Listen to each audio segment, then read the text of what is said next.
Nee. The broadcast is now starting. All attendees are in listen-only mode. Dus we kunnen heel veel horen.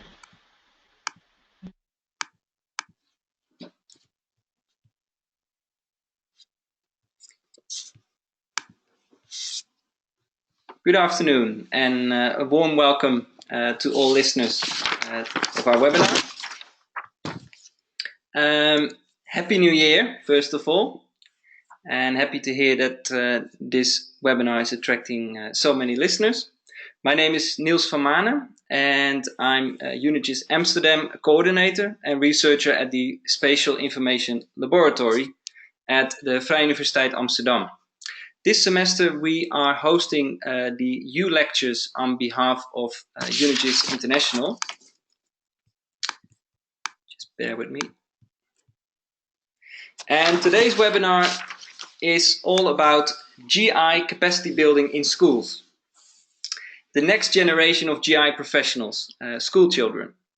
We invited two guests, Willemijn Simon van Leeuwen and Mark Opmeer, to share with us their experiences in promoting geoinformation tools in schools. Before I introduce them further, a few words about our choice for the topic, GI capacity building, and why we chose UNIGIS GeoCraft as the project to focus on in today's session.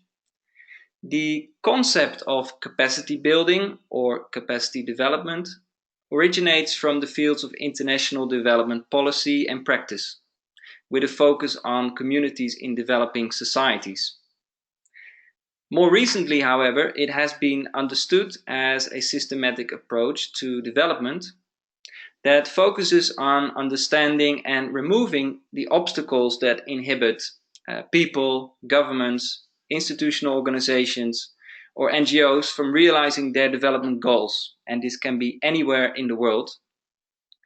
And it's characterized as a long-term continual process of development involving all stakeholders, including ministers, local authorities, non-governmental organizations, but also professionals, community members, and academics. Furthermore, it takes full advantage of all existing human, scientific, technological, organizational, and institutional capabilities that exist, and it seeks to achieve development goals at an individual, institutional, and a societal level. And defined as such, capacity building or capacity development is a very fitting term for the UNIGIS GeoCraft initiative. What at first sight might appear as a fun initiative to introduce digital tools in the classroom, in fact addresses major obstacles in the Dutch job market and in Dutch education, obstacles that we actually find in many countries in the world. And in this project, we are trying to tackle those obstacles through the collaborative efforts of students, teachers, academics, but also a range of governmental and non-governmental organizations. And because these challenges and obstacles can be found in many other countries in the world, we thought it would be a fitting topic for the final webinar in this series of lectures by UNIGIS International. Now over to our speakers, and our first speaker is Mark Opmeer. He works here at the Spatial Information Laboratory at the Free University and is currently pursuing a PhD in Spatial Digital Humanities. And Mark is very keen on working in a classroom, as you will find out during his talk. Our second speaker, Willemijn Simon van Leeuwen, is directing the Science Center GeoFort. GeoFort is an experience totally dedicated to geography and geo-ICT and situated in a beautiful historic location in the center of the Netherlands. We encourage all our listeners to post questions and remarks during the presentation using the chat box in the GoToWebinar interface. Please mention in your question to whom you are addressing your question, and I will moderate your questions at the end of the two presentations. And now over to our first speaker, Mark Opmeer. Mark, the floor is yours.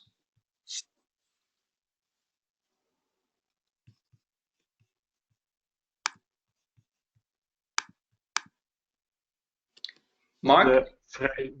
Yes, hello? Sorry, can you start please again, because I just unmuted you, so please start. Okay, no problem, no Yes. problem. So my name is Mark Opmeer, and I'm doing a PhD at the spin-up at the Free University of Amsterdam. I received my Research Master of Arts and Cultural History in 2010 on the traveler's changing perception of the Dutch landscape in the 19th and 20th century. And in 2010, I obtained my academic teacher's degree and worked until 2013 on a Dutch high school. Since 2013, I've been involved in developing web applications for science education at GeoDen, Geospatial Technology and Data Consultancy. And since 2014, I'm doing my PhD on the impact of geospatial technologies, such as mobile applications and serious games, on the user's engagement with the landscape, and in particular, the cultural heritage landscape. And last but not least, I coordinate the educational curricula here at the university and the technical development of EduGIS, an educational GIS portal. Well, in the upcoming 10 minutes, I would like to discuss the added value of GeoICT for science, technology, engineering, and mathematics education, also called STEM. I also want to explain it to you. And I also want to say something about the challenges that young people face pursuing careers in STEM, because nowadays, especially the Netherlands, but also in Europe, it's hard for people to have a good education, and so they are ready to work at a STEM business partner. And I also want to discuss how EduGIS, our GIS educational portal, excites students about STEM issues and careers by using innovative techniques that trigger spatial thinking. And I argue that EduGIS, our platform, helps students and teachers to become ready for the STEM world, so to say. And finally, I would like to say something about how EduGIS should develop in the upcoming years. Right. So first, an introduction on 21st century skills. In order to be an informed citizen in the 21st century, every member of today's society should be able to understand spatial abstractions and visualizations.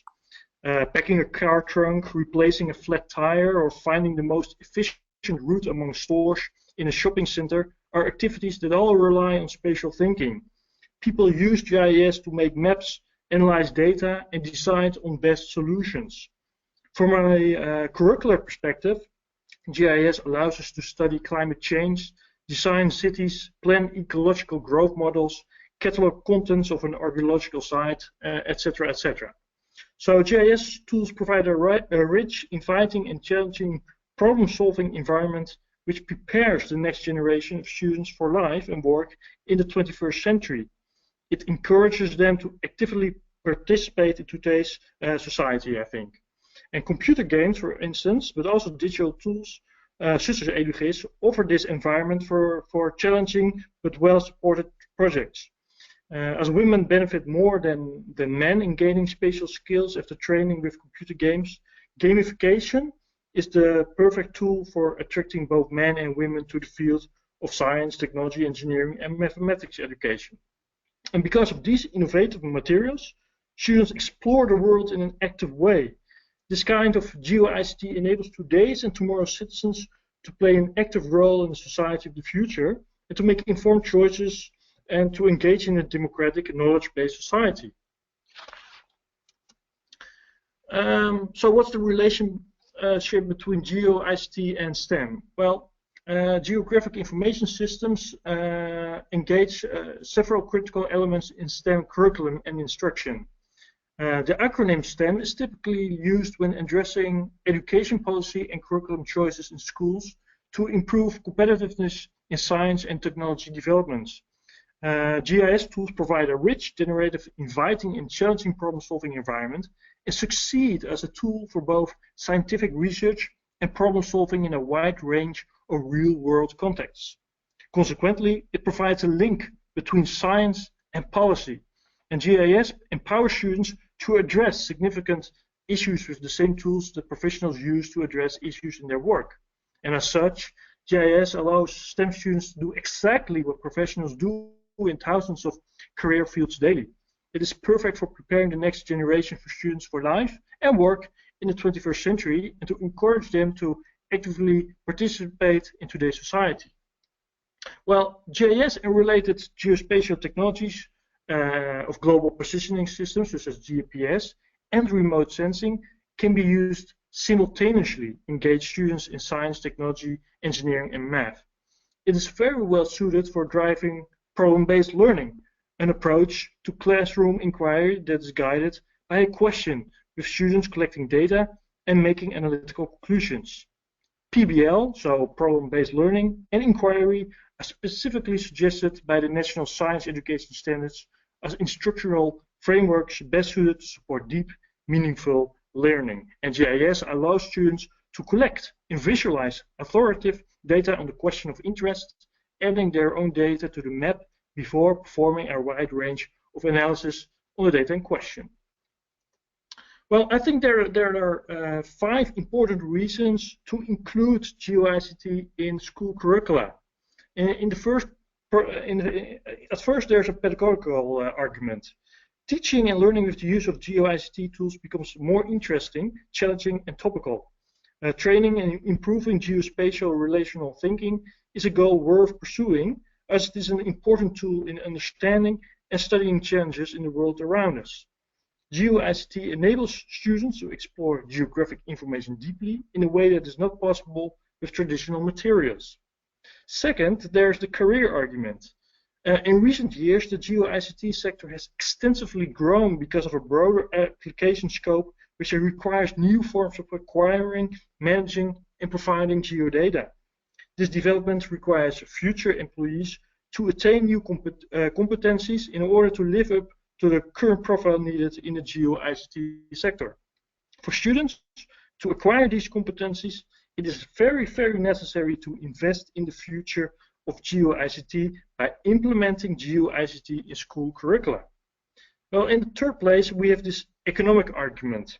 GeoICT is one of the fastest growing economic sectors in the world. However, the sector faces a shortage of skilled inflow in the labor market. There is a shortage in people graduating in the direction of GeoICT, while the GeoICT sector continues to grow with new areas of application. More and more people are confronted with geographic information and its applications in multiple sectors. It is therefore necessary to approach GeoICT in an interdisciplinary way, since people with various profiles deal with GeoICT materials. In the fourth place, there is the citizenship argument. Location-based web applications are increasingly used by business and governments to communicate about social, environmental, and economical issues to our citizens. Vice versa, citizens increasingly use such apps to inform themselves about pressing issues in their own living environment. By using web applications, citizens can inform themselves about, for example, crime rates or house for sale in their neighborhood. Not only will it give citizens information about their surroundings, but it can also create a feeling of coherency and involvement in their working and living environment. It is important for young people to learn about the technologies and principles behind these applications, and in order to prepare them for an active role in society for the future, of the future. And last but not least, there is the personal argument. Location-based web applications help us to make effective and efficient decisions throughout the day. Looking at how citizens nowadays use GeoICT in their daily lives, it is almost inevitable to get acquainted with apps that make people's lives easier and for some even more fun. So, as stated, digital tools and serious games provide insight in the different relations in the geographic system, as they allow students to evaluate the effects of planning measures on the system. Well-designed educational games embedded in proper instruction are very motivational for students and aid to the development of higher order thinking skills. After only 10 hours of training with a computer game, students realize substantial gains in both spatial attention, with females benefiting more than males. The effect will even be much greater when implementing serious games and geo tools in school curricula. For that reason, the Free University and its partners keep investing in this kind of technology. And a good example is UNIGIS. So what's UNIGIS? UNIGIS has been developed in 2004 by the Free University, Geodan, and the Dutch Ordnance Survey. And it is an educational GIS portal and serious game provider that has been successfully committed to promote spatial thinking at middle schools and high schools. It includes an extensive geographical database and thematically ordered educational modules that are being used in different subjects. UNIGIS is the educational tool that assists youth in thinking about and developing cross-sector applications for challenges like smart cities. The strength of UNIGIS is the ability to combine and join map layers of a wide range of themes. These maps do not have to be opened via multiple hyperlinks, but can all be joined in a dynamic viewer.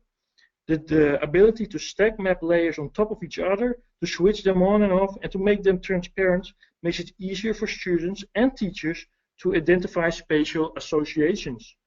Furthermore, UNIGIS offers the opportunity to create your own maps and collect data about subjects like voting behavior in politics, the relation between volcanoes and earthquakes, or deforestation in Borneo.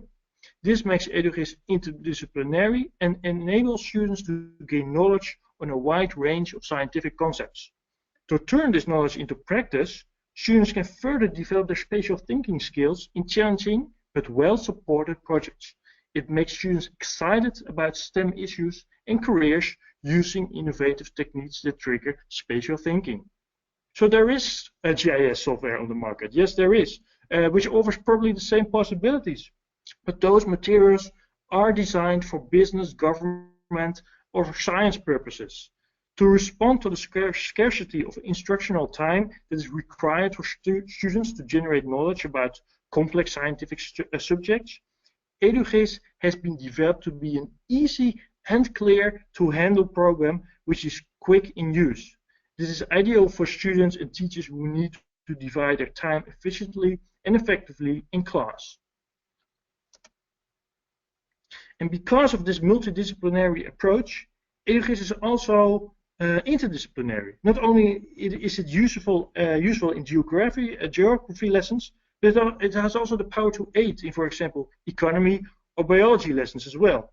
Students work on teams in an analytical manner by comparing and evaluating digital maps, by experiencing scenarios through simulations, by placing location-based information on a map, such as crowdsourcing, and by gaining insight into crisis management through gamification. This is the innovative world of geoinformation technology. And due to the flexibility and power intensity of the UNIGIS infrastructure system, it can efficiently process large real-time datasets from different data sources, and it also has the possibility to be used as a platform for gamification facilities. Minecraft, for instance, is a good computer game that has proven to use this platform. Children can be challenged to use this virtual environment to design smart solutions in Minecraft for spatial problems, now and in the future. Children become enthusiastic for rebuilding the real world in their favorite gaming world, as they can imagine themselves being architects or cartographers to build current or design future scenarios of neighborhoods or buildings in Minecraft. So it is possible to upload the data from UNIGIS into Minecraft so students can work with the data real time in a 3D environment. And this is the point on the horizon for 2016 for us. In 2016, UNIGIS will contribute fully to the Dutch educational methods and is ready to undertake the next innovative step towards UNIGIS 2.0 with a focus on internationalization and gamification. UNIGIS 2.0 will be an educational GIS platform, including the digital maps, but also serious games about international case studies, crowdsourced geodata, location-based applications, and an associated geo-awareness campaign. Thank you for listening. Thanks very much, Mark, for explaining the importance of introducing GeoICT in education, and the importance it has for the students themselves, but also for the future of our society, and also for explaining the backgrounds and the current developments of UNIGIS, which sounds like a fascinating platform. Now we'll hear from Willemijn, who actually, as GeoFort, initiated the use of Minecraft in educational settings, and involving 3,000 students to actually reproduce the Netherlands in 3D in Minecraft. So it will be very interesting to hear from her next. So I'm going to hand over now to Willemijn and invite her to present to us.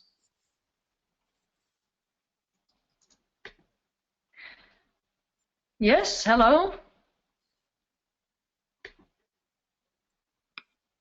Can you hear me? Yes, Willemijn, we can hear you loud and clear. Okay, great. Well, I would like to introduce you following what Mark just told us about how important GeoCraft can be in educational sense. Myself, I'm working at a science center called GeoFort. It's a beautiful old fortress, all about cartography, navigation, and GIS. And we try to make education fun for kids, because we think then if you have fun, you learn a lot better. So we're situated in the Netherlands in an old fortress, which is an exciting place for education. And we teach kids by letting them explore themselves. We have all kinds of exhibits about the world. So, for example, an elevator going 6,000 kilometers deep inside the earth and letting you experience how hot it is inside and what kind of materials you encounter. And we think Minecraft, as Mark already told, is very good for spatial thinking. Kids think it's very fun. So if you combine the two, you have a very good educational project for learning kids how to think spatial and to navigate in the 3D world. And the funny thing is, my son is very good in navigating in Minecraft, while is not so good in navigating in the woods. While with me it's just the other way around. And I think a lot of parents experience this, that you get new skills when you game a lot. And these children spend a lot of hours in gaming, and I think a lot of parents don't see the benefits yet always. They say, well, get playing outside more. While on the other hand, these new skills are going to be useful in the new jobs of the future. So, while gaming is popular, nowadays per week 3 billion of hours is spent on gaming. That's a huge amount of time. When a child reaches his 21st birthday, it has, in average, spent 10,000 hours on gaming, and this means they have a lot of experience with the 3D virtual worlds, as which a lot of games use. And for us, it's nice to use this gaming environment, but really take it seriously. So to let the kids work in the realistic environment. And we think that this gaming environment is learning more effective than a lot of lectures at school, as it is proved that having a normal lecture at school, it has the same brain activity actually as when you're sleeping. So actually your brains are quite dead. Well, as you are doing it yourself, doing more lab or more homework, your brains are more active, you learn a lot better. And I think games are in the potential going to be more and more used in schools because they are a very active way of learning. And it's the same way as if you learn to cycle. Nobody learns to cycle by reading a book. You have to do it yourself. And I think in reality that's the same way. So that's the main reason we thought, well, let's use Minecraft. It's fun, it's spatial thinking, and you can put the reality into Minecraft. So the whole of the Netherlands has been put into this Minecraft by the company Giodan. It was quite a lot of work because it was 1,000 billion blocks, and it's not only the buildings but also the rivers and also the roads, which all had to be put into the 1 meter to 1 meter scale. And as you can see here of a picture above, you see the automatically generated building with the X, Y, Z coordinates, so it's 3D building. In the middle, you see the building what children make it more realistic, and underneath you see the building photo taken, so the realistic one. And 1 meter in reality is also 1 meter in Minecraft. The funny thing of this Minecraft world is that you can really have the normal coordinates also in this geocraft. So in the Netherlands we have RD coordinates. If you know your coordinate, you can fill in the coordinate in the Minecraft world and you can find your own house. We call it teleportering. And you can just fly directly to your own house. So this is educationally, this is very good to learn the kids what are coordinates and how do you transform them and how do they tell you where you are. Well, in the beginning, when we started this world in 3 October, first of all, it was destroyed by kids. We forgot to switch off lava. And when lava comes together with water, it destroys almost everything. So in 2 weeks, what we had built up was totally destroyed. And so we had to set up a better organization. What we have now is an organization with 6 king sons. They are the ones who have all the authorities. These king sons are the leaders of 12 commissioners. Every province in the Netherlands has a commissioner, and the commissioners are the bosses of the 300 majors we already have. In the Netherlands we want to have 500 majors in the end, but okay, we are only 3 months started. And then in the basic there are 3,000 citizens. These 3,000 citizens, they are not allowed to build anywhere. They have to ask for a parcel at a major. And these majors can give these parcels through the Minecraft cadastre. And these majors are looked upon by the commissioners because sometimes they are also griefers. Griefers are sort of vandalists. And the funny thing is the teachers are teenagers, and I think that's an important thing in education, that you have young people telling the skills to even younger pupils. That's a very, very serious way, I think, of learning new skills. And the funny thing is the reality of all-day life is really situated in a virtual world. For example, when we started, the whole world was destroyed. You need rules, you need regulation, you need licenses before starting to build. If you don't do that, it's going to be a mess, like in the real world. You also notice that sometimes there are some illegal activities, people build wrong things, then you have a whole structure of people mentioning this. And there's also a jail being built. So if you do the wrong things or you say nasty things on the server, you are deported to this jail, and it depends on how bad it was what you did, how long you should stay in jail.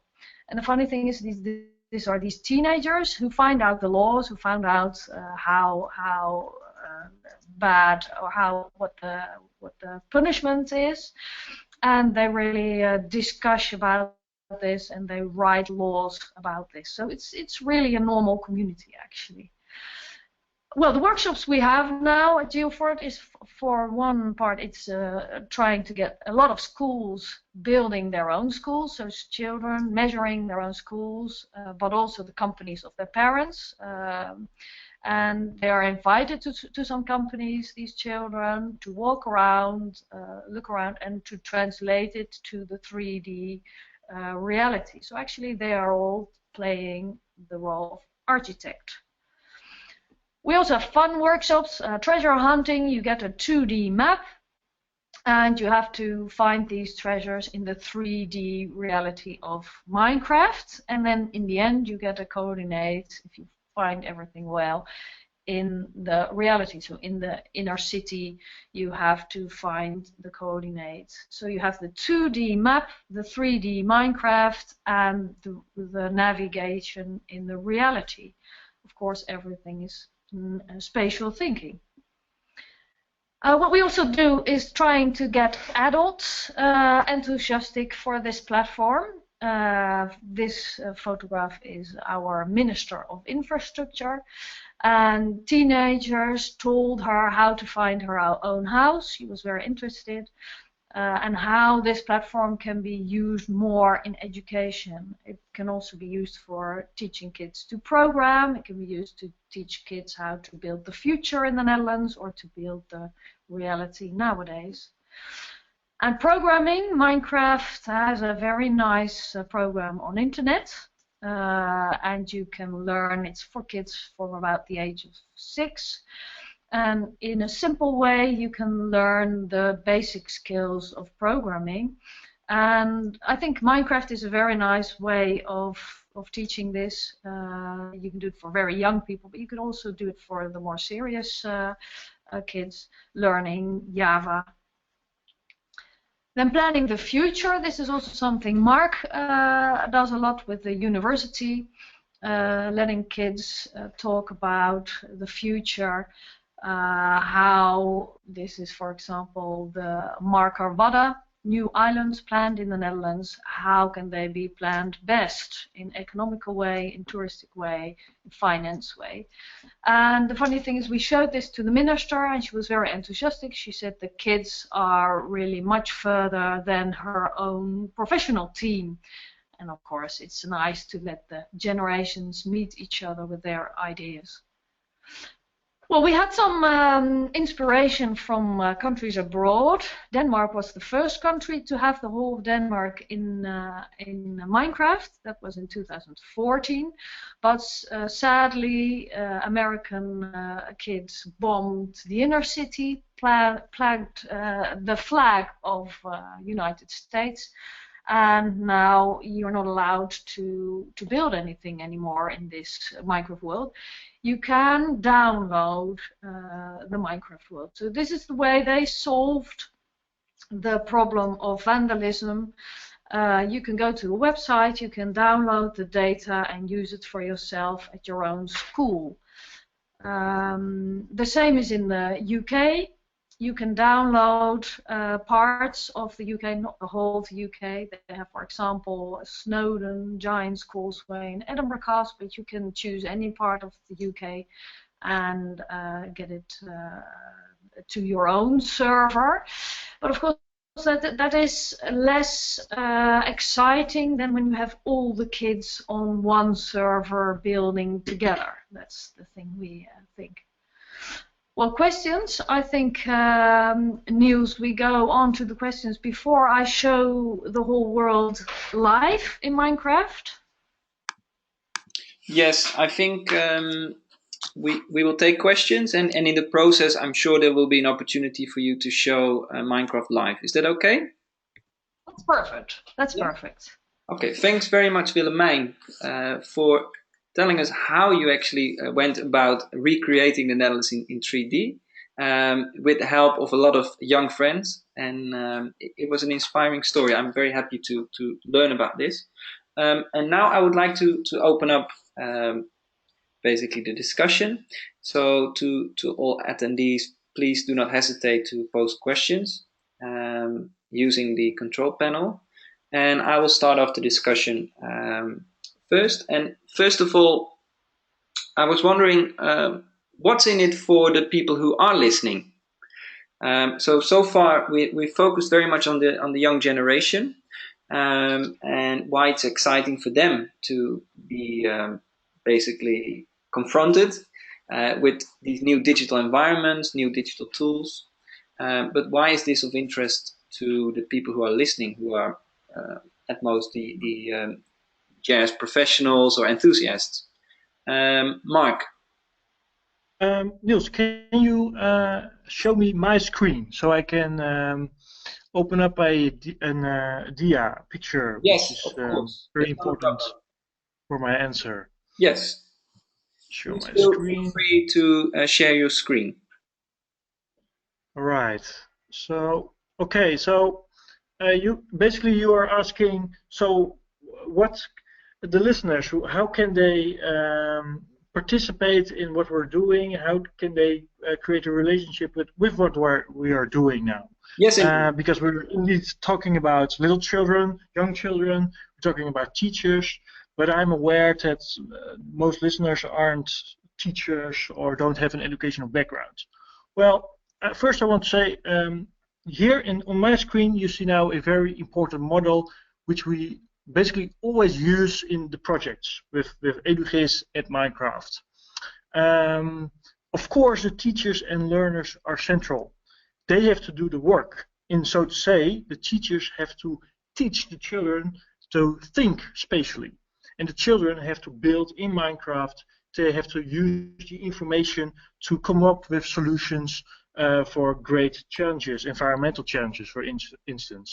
And we, the scientists, are following this process. We are researching, we're asking questions, we're analyzing the process in class, but also the results. But it is always very important that there is an NGO or a governmental organization which can help us with stating a problem, an environmental problem or a challenge which is very high on stake, which has a high priority on national level or maybe regional level. And by using realistic problems, environmental problems or spatial challenges, the children are aware that they are really contributing to spatial planning in their own area. So the GOs, the governmental organizations, for instance, Rijkswaterstaat, that is the organization which maintains all the roads and the water here in the Netherlands, they know where the problems are, and they can come up with great projects and ideas and questions to stimulate this process, help the teachers and the learners get going in class with the tools, the scientists, so we provide, and then we have something to analyze and to write about. Okay, but maybe you can tell us a little bit more about the Marke Wadde as an example, because even in this explanation, I feel, okay, it becomes more realistic, it becomes more interesting and exciting for the teachers and the learners, but what's in it for Rijkswaterstaat? Why would they want to engage with these young people and with these technologies? Yeah. Okay. I'll go to another slide. Here I can explain what the Marke Wadde is. So it's a water in the Netherlands, the Markermeer. And the Markermeer is empty. Oh, well, there's only water, but there is no really interesting nature. It's an artificial lake. It's made in the 50s and the 60s of the 20th century. And actually they just built one dike, one major dike to separate one lake, the IJsselmeer, with the Markermeer. And the first idea was to make one big polder of the Markermeer, but in the end they only did for 50%. So there is this lake, the Markermeer, which should be a polder, but it's still water. So Rijkswaterstaat was thinking 10 years ago, what can we do with this water? Do we just keep it water, or are we going to make land of it? What is a realistic solution for this? So they come up with the idea to make natural islands. Well, it's very difficult to make natural islands in an artificial lake. So they hired the expertise of Boskalis. Boskalis is a company who can create islands in sea, for instance in Dubai, and they started to make very, very small islands in 2005, 2006. And because of the flowing of the water, the islands started to become bigger. And Rijkswaterstaat noticed that you can create some kind of semi-natural islands. Then the question, the islands become bigger, as you can see on this picture, Aerophoto Schiphol. The islands become naturally bigger. And now the question is, what are we going to do with these islands? Do we just keep it for natural purposes, or are we going to put solar panels on them for the energy crisis, or do we make it a recreational place so people can go with the boats to the islands? So these questions, there were different scenarios for Rijkswaterstaat, and Rijkswaterstaat actually asked the children on a Dutch school in Lelystad to make a scenario or a design in Minecraft. So three classes of in total 70 children made different designs, which came up with very interesting ideas how to use these islands in a very interesting way. So actually what you're seeing here is that the GO, the governmental organization Rijkswaterstaat, ask the children for inspiration. They make a design and they come up with ideas, and then they present at the end of the process. They present it back to Rijkswaterstaat in words, but also in designs in Minecraft. Okay. So is it also possible for listeners who work for a municipality or for a company or for a water board or another organization to get in touch with you and to link up with some of the educational projects that you are doing, Mark? Oh yes, absolutely. Yeah, I would really like to welcome people from different kinds of the world with their ideas and challenges. So we can, Lelystad, the school in Lelystad is one example. But we have more schools, we have more children who are eager to make designs in Minecraft and to come up with solutions for big problems of the 21st century. Yeah, so welcome. Okay.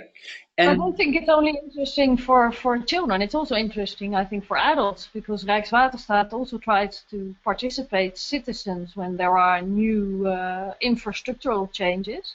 okay. And they say people have problems in interpreting 2D maps, and they see possibilities in letting people navigate and see the results in the 3D Minecraft world. And of course, there are also other 3D worlds, but the Minecraft world is very popular and very easy to involve in a lot of municipalities. And I think everybody, all the adults, I think admit that the 3D cartography is going to be the next way of navigating and orientating, but it's not yet used by a lot of official instances. And I think this world we're creating now is an easy way of letting people get enthusiastic and then seriously letting them implement it in their own professional environment. Okay, but are you envisioning, Willemijn, maybe this next year? Because of course 2015 it was all about recreating the Netherlands in 3D, the current situation, and building up a large community. Now you have 3,000 young people who are enthusiastic about this initiative. Are you also envisioning that they become involved in these workshops with Rijkswaterstaat, for example, that you're describing about citizen participation? Yes, there can be. Sometimes it will be children helping the adults to orientate in this world. So, for example, you have a new waterway which is being planned, and then you have a session with adults in which they can decide what is a better scenario, and then you can have the kids showing everybody in Minecraft what are the different scenarios, and you have the adults who are discussing, and then the kids can modify what the adults are saying, and so you get this interaction. Actually, the United Nations is already using this technique when they have in developing countries they are planning new urban parts. They already put it into Minecraft, and they discuss with the people who are concerned what is the best scenario. And I think that's the way we can use it now. And I think it won't be only Minecraft. It will be also we will use other 3D programs. But this is a very nice way of presenting. But maybe it's nice to show live. Yes, I think so. I'm going to. The funny thing, the power of the server we created is that everybody with a Minecraft account can just enter. So you don't have to download anything yourself. You can just enter the IP address. Everybody with a Minecraft account knows that, and I'll show you in the end. And you can fly to anywhere you want. What we see now is Amsterdam, the Dam, but we can fly to wherever we want. So, for example, a village in the Netherlands, you say Warp. I'm typing now Warp. That's where you fly to. Vreeland is a small village in the Netherlands, and you fly there and you see who is building here. And I can show you the bridges, the houses, the ditch. Children of this village are joining together and building the whole community with each other. So also the school and the church, everything is being built. Another nice part is Rotterdam, for example. If you fly there, you see high buildings they are making also together. So everywhere you want to go is in this system, and you can also look for the part on the map where you want to be through a website, geocraft.xyz, and you can actually type in an address, so wherever you like. We can type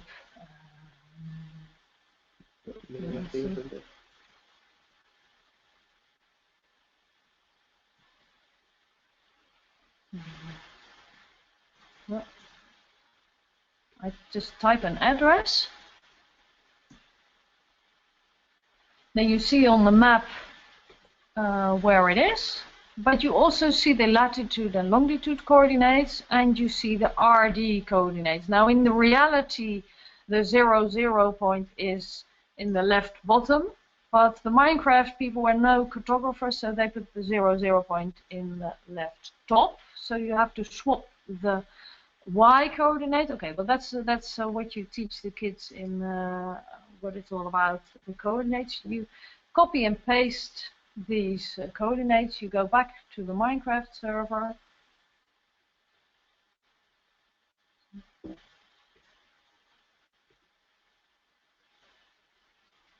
You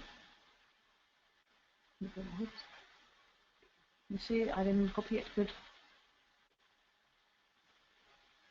So copy it, and I go back. Here I wrote down that this means teleporteren to the position. And there I am. I'm flying high above the area where I wanted to go. So everybody can find their own house in this way and have a look. And of course, we also put the science center into the system. So the geofort is actually the spawn, the home of this area. And you can fly around and see everything which is in reality. And now what we're trying to do is also make the companies enthusiastic. So the Kadaster or other Rijkswaterstaat, and build all these companies, and also have some educational things inside these buildings. So you can have a sort of geocache, which is popular outside, but you can also have it in the virtual world. And of course you can make it educational. They have to do some Kadaster quiz things before they can find the treasure in the cadastre. So I think it's fun and it's serious together. Willemijn, are among the 3,000 members of the community, so the people who are actually building, are there any adults or are they all young people? Most are young people. I show you now the text, Yeah. and you can see who is online now at this moment. So, for example, you have a major that's called burgemeester in Dutch. Yeah. He's called Benjamin Super. So he's talking with a commissionary. Then you have this commissionary of the king. He's called Osbos. Yeah, they have strange names, and they are talking to each other and they are helping each other. Well, we have some adults, but I think I'm far more the oldest one. Yeah.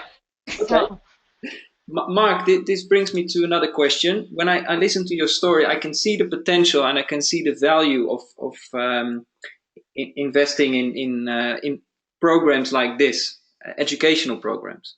But it also sounds like something that will take many years before the results will actually filter through in society. Because the people that you are training now are between the ages of 11 and 14. Yeah, so by the time they actually join the job market, it's probably about 10 to 15 years time. So how far do you think we can replicate some of the educational settings that you are creating here with very young students, also for students in the GI minor program, for example, which you are coordinating, or even at postgraduate level? Well, actually, we're also using Minecraft in the GI minor, so for academic students.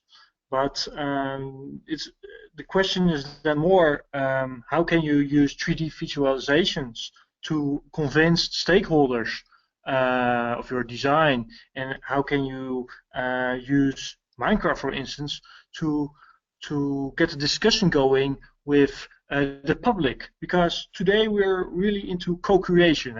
So it's not only the architect or the city planner who comes up with an idea and the plan will be carried out. No, also the citizens of the particular area have an important vote.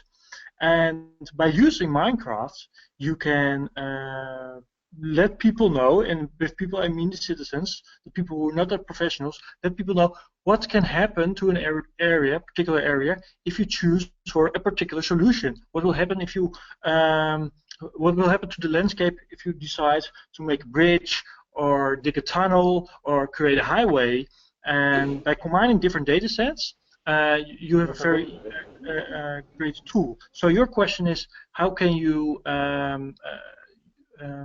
enthusiast academic students by using gamification or serious games? Well, I don't think it's really in the technical sense, Minecraft, because you can also use City Engine, for instance. Maybe that's even more advanced. Well, it is more advanced, but because Minecraft is so low, it's so easy to learn. Also for non-professionals, I think it's a very important tool so that students get to know it, get to know how to work with it, and how to use it during presentations and participatory planning processes. Okay, thanks. Final question for both of you. What are your main ambitions for 2016? And if I can start with Willemijn. I don't think I will manage all my ambitions in 2016. But I would really like to have all the trains and aeroplanes in real time, seeing them move around in Minecraft. But I think that we need a different server then. So I don't think that will be 2016. But for now, it would be very nice to have our community expanded and have the whole of the Netherlands being built. And then a lot of nice projects in this virtual reality, which are really combining the real world to this virtual reality. And maybe for a last thing, it's nice to have a look inside a building, because it's not only the outside, it's also the inside. So we have a very nice church built in Arnhem, and children also made it beautifully inside. And the funny thing is, they also, when it's Sunday, they start preaching here. So that's what I mean, the real world and the virtual world are joining together. That's the same in the House of Parliament in the Netherlands. children stand there and do a sort of role play, being minister and having good speeches. And I think we can do much more with this virtual reality thing. Like we have a webinar now, you can also have this webinar in a virtual classroom. And I think that's going to we can have a lot of fun in this virtual world. Okay. How about you, Mark? What's your main ambition for 2016? Well, I have a lot of ambitions for 2016 because there's a lot of things to do. But my main ambition is, well, as you probably know, the Netherlands is since 1st January the chairman of the official chairman of the European Union. And in Europe, there's a lot of going on, also spatial problems, but problems with energy. And I think it's really nice to use this chairmanship to make people aware in Europe that there are a lot of spatial problems which need to be solved on the short term and the long term.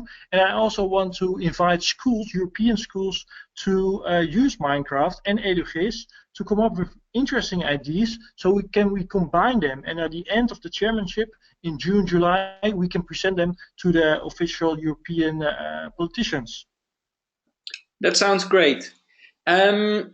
I would like to thank you both very much for your talks and also for the lively debate afterwards.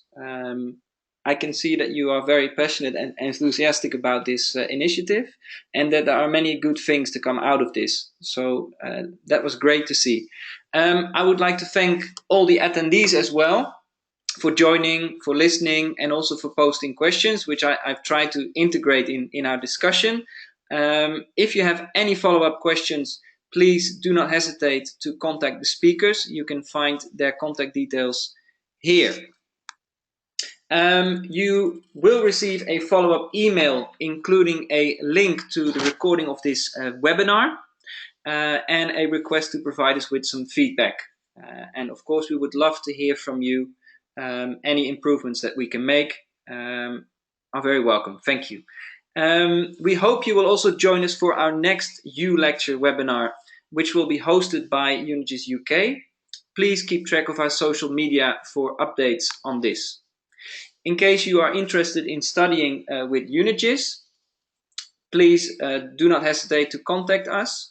The deadline for applying for our programs is the 15th of January to start in February, or you can apply by August to start in September. Thanks very much for joining, and I hope to see you again soon.